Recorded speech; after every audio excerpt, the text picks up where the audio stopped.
Pinagtatawanan at tinawag na mayabang at hanggal ng lahat ng estudyante si Jin-sok. Lumabas si Sang-woo at pinasunod ang mga estudyante. Maraming patay na katawan sa lahat ng dako at sa tingin ni Sang-woo ay mga goblin ang gumawa nun. May nakita si Han-ho na grupo ng mga nakaligtas sa daan. Madali namang masabi ni Sang-woo na ang mga taong ito ay nakipaglaban at nakaligtas laban sa mga goblin, at may kaunti silang karanasan sa larangang ito. Kilala ni Jin-sok ang pinuno ng grupong ito ng mga nakaligtas. Ang pangalan niya ay si Dae-sang Park, at siya rin ang pangulo ng konseho ng mag-aaral. Sinabi ni Dae-sang sa mga estudyanteng kasama ni Sang-woo na nakipaglaban din siya at nakaligtas laban sa mga goblin, at masisiguro niya ang kanilang kaligtasan kung sasama sila sa kanya. Ngunit tila mayroon siyang masamang intensyon. Sinabi niya kay Sang-woo na maaari rin siyang sumama sa kanya kung sisirain niya ang lahat ng halimaw na kinokontrol niya gamit ang kanyang klase, dahil sa tingin niya ay nakakatakot ang mga ito at maaaring maging banta sa ibang mga nakaligtas. Ngunit sumingit si Jisoo Yoon at sinabi kay Dae-sang na puro siya kalokohan, at ayaw man lang nilang sumali sa kanyang grupo.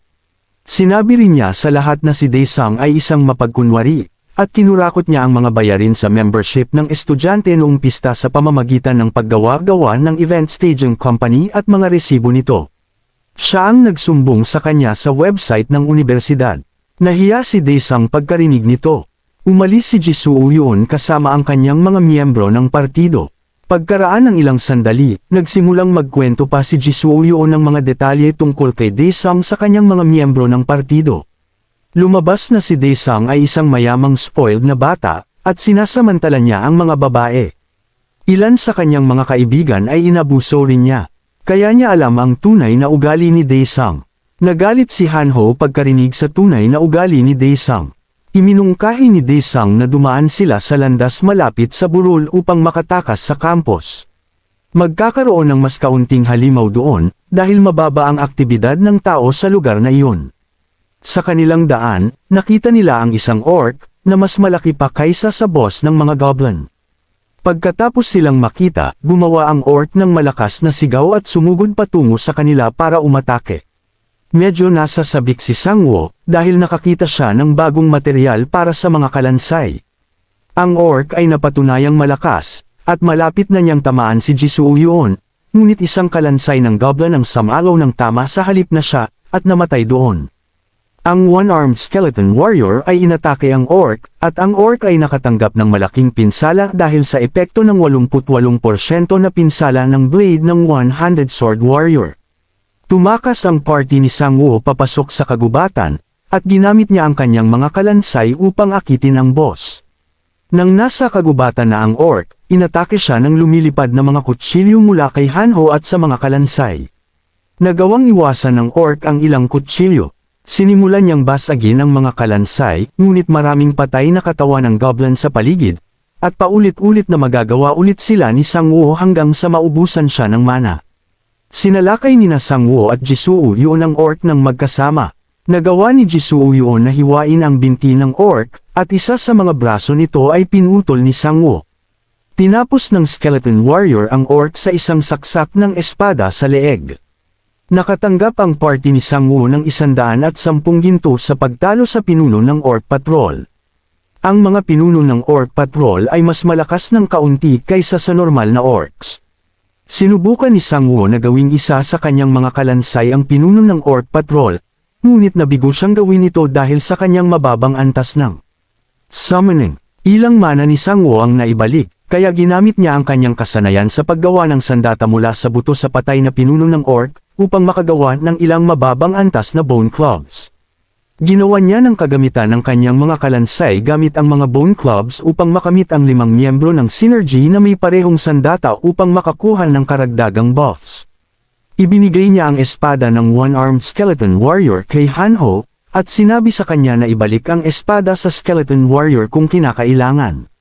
Nang makarating sila sa pasukan, nakita na naman nila ang mensahe ng nakaharang na daan, na nagsasabing kailangan nilang talunin ang boss monster sa loob ng 8 oras, o kung mabaigo silang gawin ito, ang mga halimaw sa lugar ay mas lalakas pa.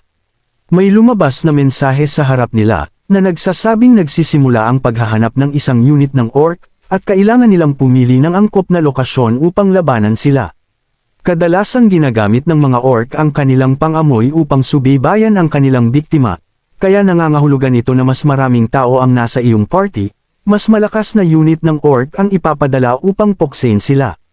Ang party ni Sangwoo ay tila medyo ligtas dahil 3 miyembro lamang sila, at mas kaunti ang hamon na kanilang makukuha kumpara sa grupo ni Daesung. Bigla, nagsimula silang makarinig ng mga sigaw mula sa grupo ni Daesung. Mukhang nakuha nila ang atensyon ng mga orc dahil sa kanilang malaking bilang na mga nakaligtas. Nagsimula na rin ang unang pag-atake sa grupo ni Sangwoo, at tila kailangan lang nilang harapin ang 5 orc. Di nagtagal, nakita nila ang 5 orc, na tila naghahanap sa kanila. May ideya si Sangwoo na maglatag ng bitag gamit ang mga walang laman na kotse at ang kanyang mga kalansay. Habang lumapit ang mga orc sa mga kotse, sinimulan silang pagtawanan ni Hanho sa pamamagitan ng pagtawag sa kanila na sakam na baboy. Nagalit ang mga orc at nagsimulang sumugod sa kanya. Nang ang mga orc ay nasa loob ng paligid ng mga inabandonang kotse, inatake sila ng mga kalansay ng sorpresa gamit ang kanilang mga club, at sila ay natamba dahil sa epekto ng synergy ng mga club. Madaling pinatay ni Sangwoo, Hanho, at Jisuo, ang mga natumbang orc. Nakatanggap sila ng kabuoang 231 ginto sa pagpatay sa 5 orc hunter. Nakatanggap din sila ng karagdagang gantimpala na 100 ginto sa pagpatay sa unang bugzo ng pagsalakay. Umakyat si Sangwoo sa level 4, at pumili siya ng random card na nagpataas ng kanyang maximum na bilang ng mga kalansay ng 2. Ngayon, maaari siyang magkaroon ng kabuoang 7 minion ng sabay-sabay, ngunit ang kanyang kapasidad sa mana ay 50 pa rin. Nakatanggap din si Hanho ng high-speed stabbing skill, na maaari lamang niyang gamitin sa dagger. Pumili si Jisuo ng strength card, at nakakuha ng 2 stat points. Medyo nararamdaman din niya na mas malakas siya kaysa dati.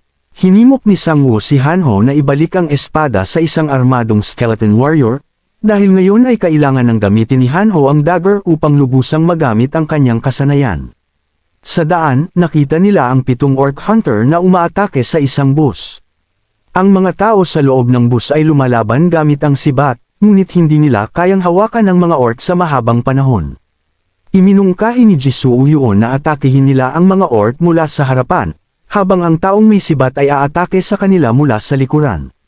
Ngunit nag-aalinlangan si Sangwoo kung makikipagtulungan ang taong nasa loob ng bus sa kanila. Iminungkahi niya ang isang bago at mas mahusay na plano. Sa loob ng bus, 2 tao, si Qian Suli na may sibat at ang isa ay may kalasag at espada, ay nagsisikap na ipagtanggol ang kanilang sarili laban sa mga orc, ngunit mukhang natatakot sila. Samantala, isang kotse na may mga kalansay ang bumangga sa mga orc.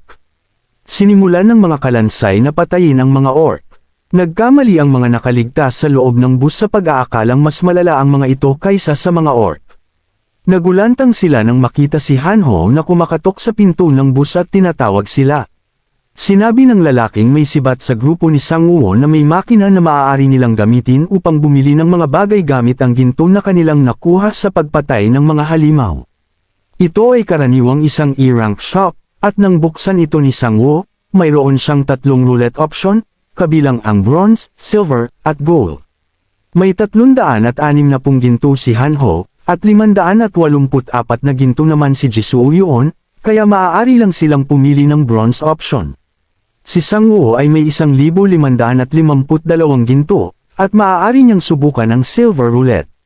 Ngunit mayroon din siyang unlimited rank roulette ticket na nakuha niya ng maaga sa lobby ng gusali ng kolehiyo. Pinindot ni Sangwoo ang gold roulette option, at nagsimula itong umikot. Nakakuha siya ng first place items na isang legendary class item dahil sa kanyang swerte. Ito ay isang legendary class item na tinatawag na Tear of the Sea Spirit, at nagpapataas ito ng kabuoang mana ng 200, at nagpapabilis ng pagbawi ng mana ng 200%. Masayang-masaya si Sangwoo pagkatapos matanggap ang item na ito, dahil maaari siyang magpatawag ng maraming minion ng paulit-ulit kung may sapat na patay na katawan. NSP ni Sangwoo ang silver roulette gamit ang kanyang 1,000 ginto, at nakatanggap siya ng second place item, ang Vanguard Shield. Nakatanggap si Jisuo ng second place sword sa bronze roulette na tinatawag na Leader of the Expedition Force. Samantala, nakatanggap si Hanho ng C-Rank Potion Bundle. Mukhang nakikipaglaban pa rin ang grupo ni Daesung sa sports field. Nagpasya si Sang-woo na tutulungan niya sila gamit ang bus sa halip na kotse sa pagkakataong ito.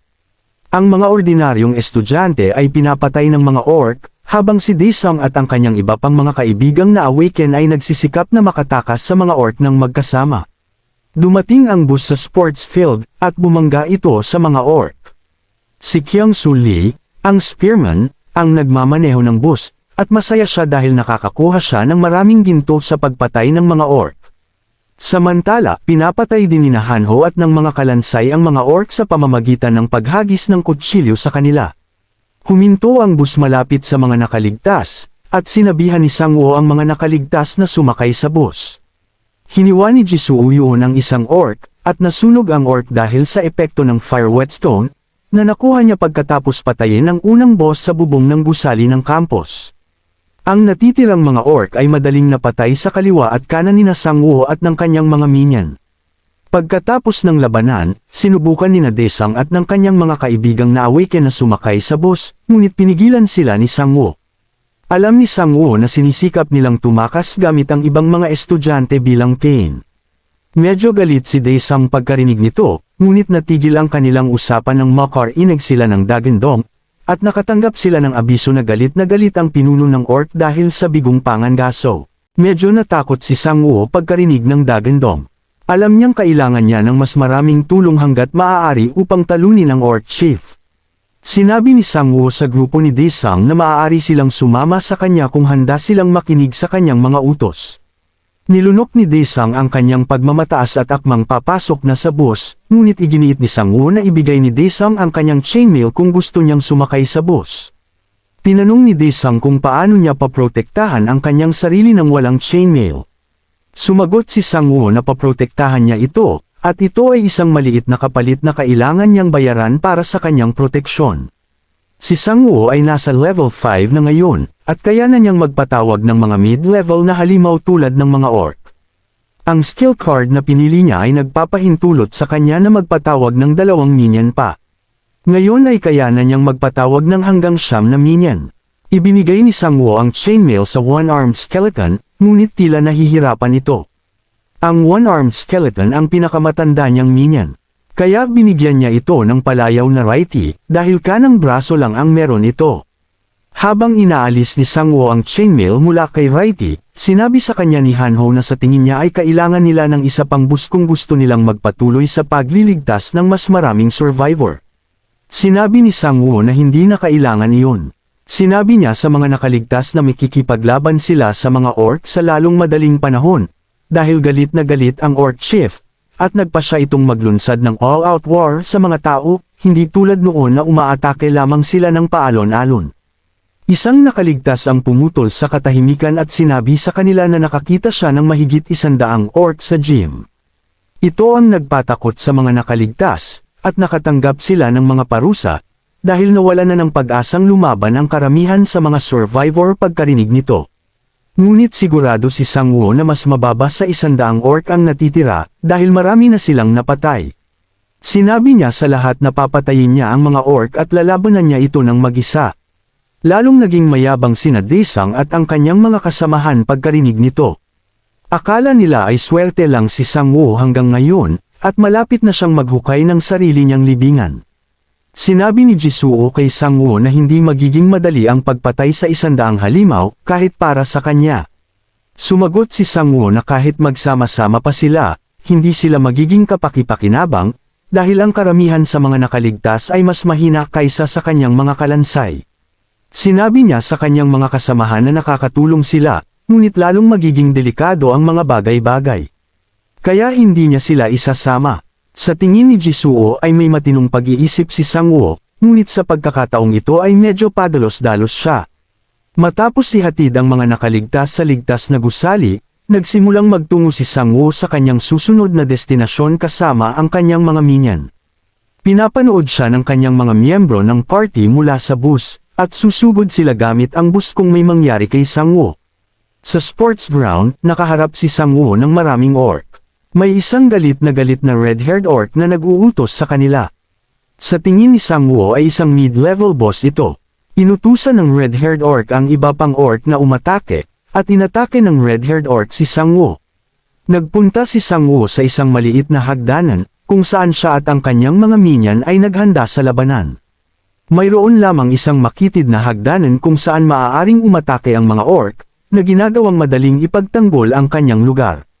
Nagsimulang lumapit ang mga orc sa hagdan, at ginamit ni Sangwoo ang kanyang bracelet skill, ang Wild Berserker, na magbibigay sa kanya at sa kanyang mga minion ng 10% pagtaas ng atake at 20% pagtaas ng bilis laban sa lahat ng kaaway na uri ng goblin sa loob ng 10 minuto.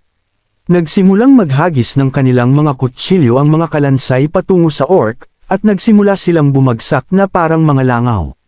Hinarang ng red-haired orc ang mga kutsilyo, at inutusan ni Sangwoo ang kanyang mga kalansay na simulan ang pag-atake gamit ang bone clubs, ngunit madali silang natatalo ng mga orc. Nagalit ang one-armed skeleton matapos mapanood ang kanyang mga kaibigang kalansay na napuksa, ngunit pinigilan siya ni Sangwoo, dahil hindi pa oras niya.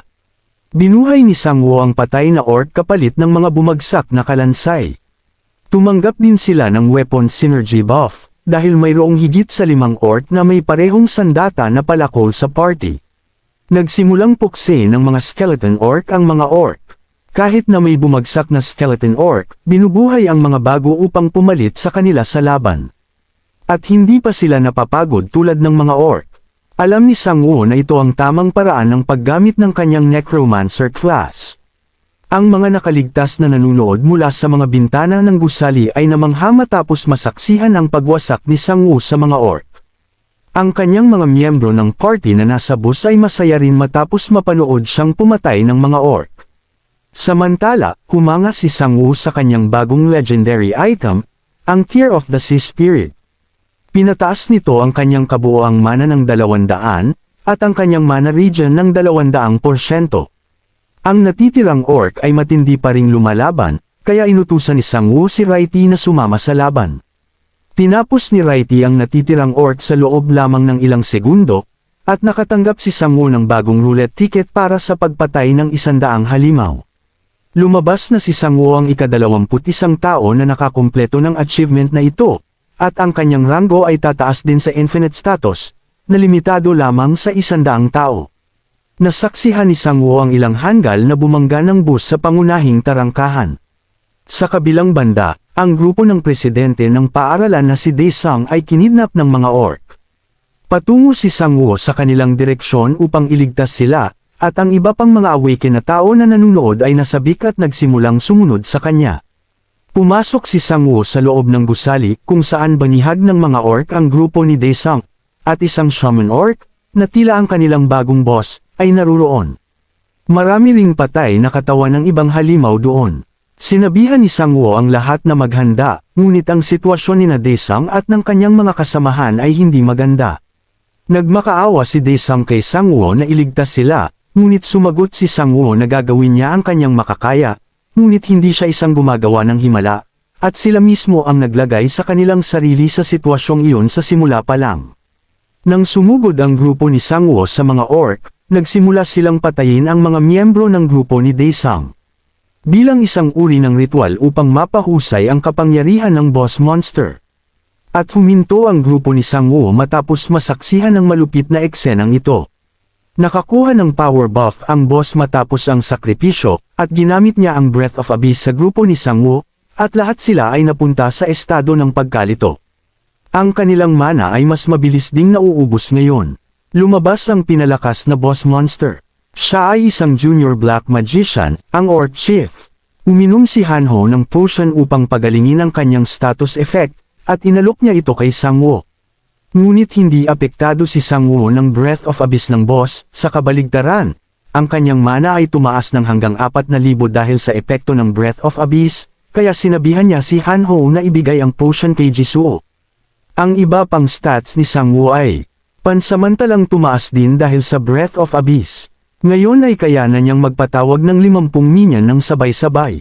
Hindi inaasahan ng boss na mangyayari ito, at nalilito rin siya rito. Nagsimulang sumugod sina Jisuo at Hanho patungo sa boss, ngunit pinigilan sila ni Sangwoo. Binuhay niya ang lahat ng patay na katawan sa loob ng boss room. Nakakuha si Sang-woo ng maraming synergy dahil sa kanyang malaking bilang ng mga minion na mayroong parehong uri ng sandata. Ngayon ay umaapaw na sa kapangyarihan si Sang-woo at handa na siyang ipakita ang tunay na kapangyarihan ng kamatayan sa boss. Binabagsak ng magician or chief ang maraming kalansay, ngunit wala itong silbi dahil patuloy silang nabubuhay. Pansamantalang nagbago rin ang pisikal na anyo ni Sang-woo, at natakot sa kanya ang boss. Sinubukan niyang tumakas, ngunit ang daan ay naharangan sa lahat ng panig ng mga minion ni Sang-woo. Ginawa ng boss ang kanyang huling-huling pagsubok upang maabot si Sang-woo, ngunit pinutol ni Righty ang kanyang ulo sa isang malinis na slash. Nakatanggap si Sang-woo ng 1,055 ginto sa pagpatay sa Orc Chief. Ang ranggo ni Righty ay tumaas sa level 3 pagkatapos patayin ang Orc Chief. Ang kanyang depensa at mga katangian ng commander ay tumaas din. Tinuro ni Hanho ang isang item na lumalabas mula sa bibig ng boss. Ito ay isang item na may devil attribute, at kapag natanggap na ang isang devil attribute, nangangailangan ito ng maraming sakripisyo upang maalis ito. Tinanggap pa rin ito ni Sang-woo dahil hindi naman ito gaanong naiiba sa kanyang necromancer class. Nakatanggap siya ng isang legendary rank devil attribute, na nagpapahintulot sa kanya na gamitin ang devil attribute upang sirain ang mana ng kalaban ng 2% sa panahon ng labanan. Kung maubusan ng mana ang kalaban, nagsisimula itong kumain ng kanilang pisikal na lakas. Bumalik si Sang-woo sa kanyang normal na estado dahil nawala na ang epekto ng Breath of Abyss, na nagbigay sa kanya ng pansamantalang power-up. Masaya ang lahat nang lumabas siya, at sinigaw nila ang pangalan ng ating bayani. Ang selyo sa tarangkahan ay inalis na rin, at tapos na ang kanilang tutorial. Kaya umalis sila sa campus, ngunit pareho rin ang sitwasyon sa labas.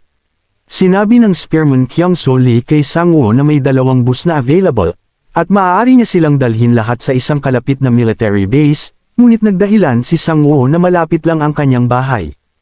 Umalis ang lahat ng nakaligtas sa bus, ngunit naiwan sina Hanho at Jisuo upang sumama kay Sang-woo. Sinabi ni Sang-woo kay Hanho na papayagan niya itong sumama kung puputulan niya ang isa sa kanyang mga braso, upang maabot niya ang maximum na synergy sa kanyang one-handed skeleton Righty. Pinatigil ng Spearman Kyung-soo ang kanyang boss dahil napansin niya ang ilang dragon na gumagalaw patungo sa bus. Binuhat ng mga dragon ang iba pang malas na umaandar na bus, at pinatay ang lahat ng nasa loob nito. Kitang-kita ni Sang-woo at ng kanyang mga kaibigan ang eksena. Sinabi ni Sang-woo sa kanyang mga kasamahan na simula ngayon, hahanapin nila ang mga halimaw para tugisin. At kailangan nilang lumakas, o ang kanilang kapalaran ay magiging katulad ng mga tao sa bus. Dahil dito, naghanda na sina Sang-woo at ang kanyang grupo para simulan ang susunod nilang pangangaso.